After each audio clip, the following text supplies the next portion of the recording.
The morning po mga kababayan, ma'am sir. This is John, the Filipino channel, ang inyo pong lingkod. So today is October 27, 2025. Tayo ngayon ay papunta dito yan sa may Breeze Residences. Breeze Residences. Madali lang po.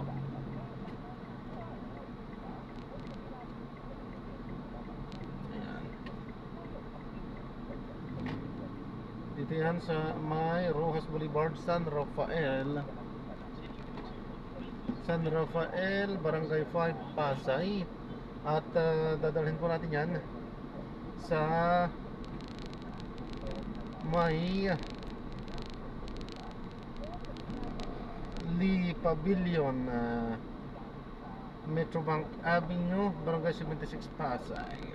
Okay, so magbabalik po tayo mamayang onte pag nakuha na po natin sila. Disclaimer lamang po, ang content po natin ay kalsada at hindi ang passenger. Kaya nga naman, sakasakali man po na may marinig kayo mga pangalan ng lugar, pangalan ng tao, pangalan ng organisasyon sa government o private man yan,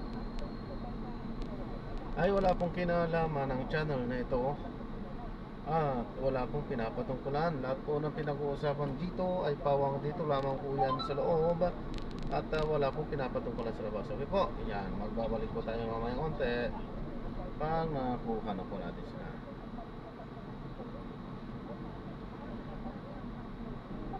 Para kang utong ng tubuan sa grass dito. Sabi natin, di ba nilalagyan ng tubig ibang konti o ibang sasakyan?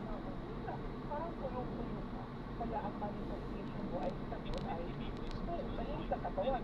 Kulang meron kang rangkaso o tigas, plus, tapos, hindi ka masyadong pwede ka rin pinakawilan.